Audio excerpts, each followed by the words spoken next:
امرتسر سے ہجرت کر کے وزیر آباد آ گئے.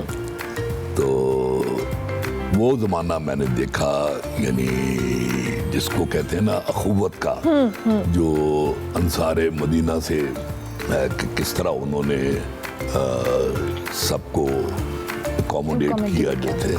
تو وہاں بھی ایسے دیکھا, وہاں جو مقامی لوگ تھے انہوں نے ہم لوگوں کو جو لٹے پٹے آئے تھے بالکل, مثلاً میرے ابا جی بہت بڑے عالم اسکالر تھے, وہ اپنے ساتھ صرف اپنی کتابیں لے کے آئے.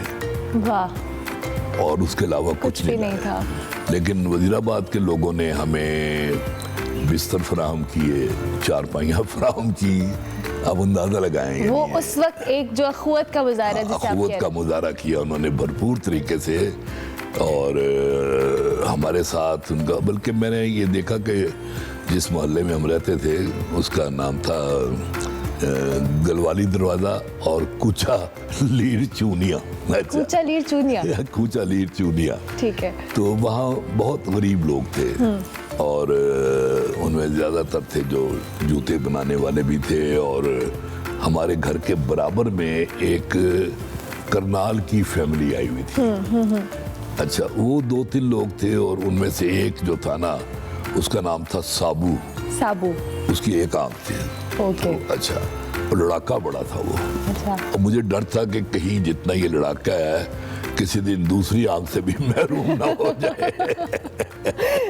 تو ہمارا گھر اونچا تھا, تو ان کے گھر کا صرف جو تھا نا نیچے بس وہ ویڑا تھا. ٹھیک ہے.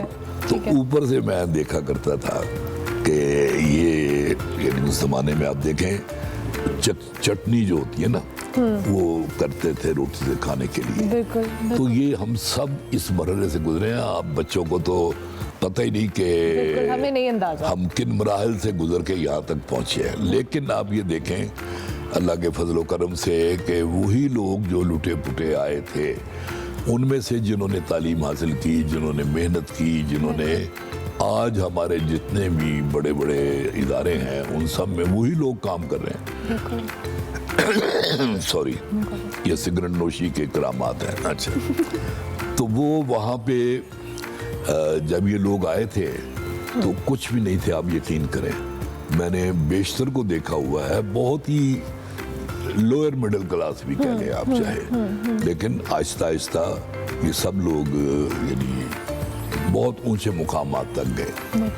اب لیٹسٹ مثال تو آج ہی کی, آپ دیکھیں یہ ارشد نعیم کو اللہ تعالیٰ نے جتنی عزت دی ہے. آج مجھے اتنی خوشی ہوئی جب وہ پرائم منسٹر کے ساتھ وہاں وہ پرچم رسم پرچم کشائی میں موجود تھا وہ, اور پوری قوم نے جس طرح.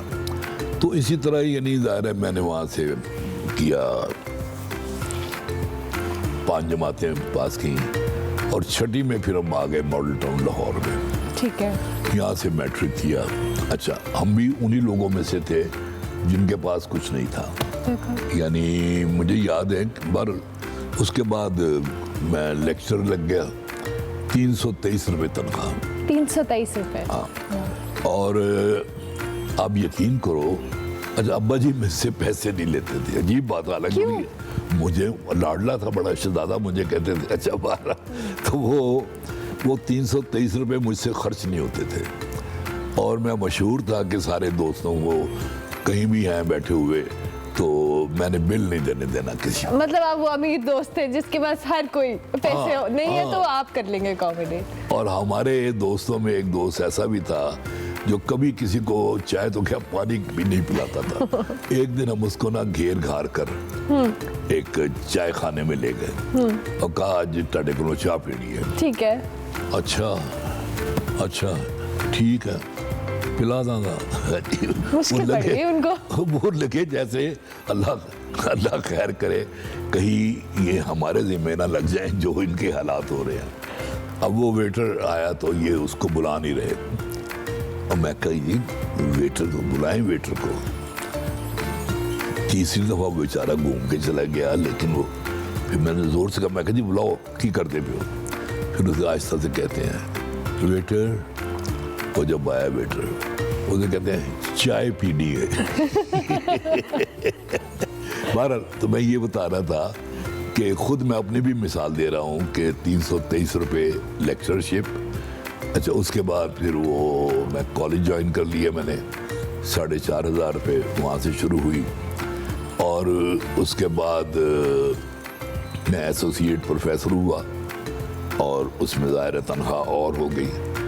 اس کے بعد مجھے الحمرا آرٹس کونسل کا چیئرمین بنا دیا گیا. وہاں تنخواہ نہیں تھی, اچھا, لیکن الحمدللہ میں نے اس ساری دنیا گوایا کہ میں نے جتنی دیر میں 8 سال میں رہا تو میں نے وہاں انٹرنیشنل کانفرنسز کروائی.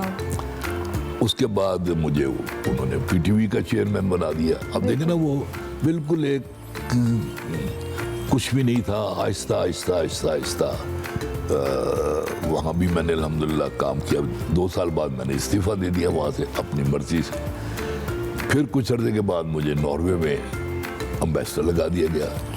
پھر ناروے سے میں تھائی لینڈ میں بھی امبیسڈر رہا.